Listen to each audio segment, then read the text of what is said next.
ग्रीष्म छुट्टी सरिबा परे शुक्रवार ठारू सारा राज्य रे स्कूल खोली।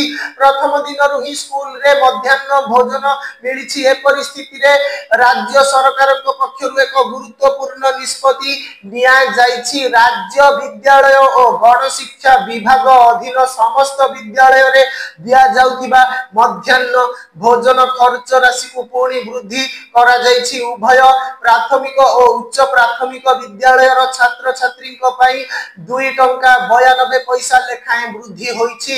पूर्वरु प्राथमिक और उच्च प्राथमिक विद्यालय पई केंद्र सरकार यथाक्रमे 6 टंका 78 पैसा और 10 टंका 17 पैसा देउथिबा बेले राज्य सरकार 1 टंका 45 पैसा और 1 टंका 65 पैसा प्रदान करुथिले। एबे प्राथमिक विद्यालय रे मील पिछा 11 टंका 15 पैसा एवं उच्च प्राथमिक विद्यालय रे 14 टंका 74 पैसा को वृद्धि होइछि। एही नूतन दर पिछिला भाबे मे पहिलारु लागू हेबो। सूचना योग्य उभय केंद्र राज्य भागीदारी रे एही पीएम पोषण योजना राज्य रे कार्यकारी हेउछि।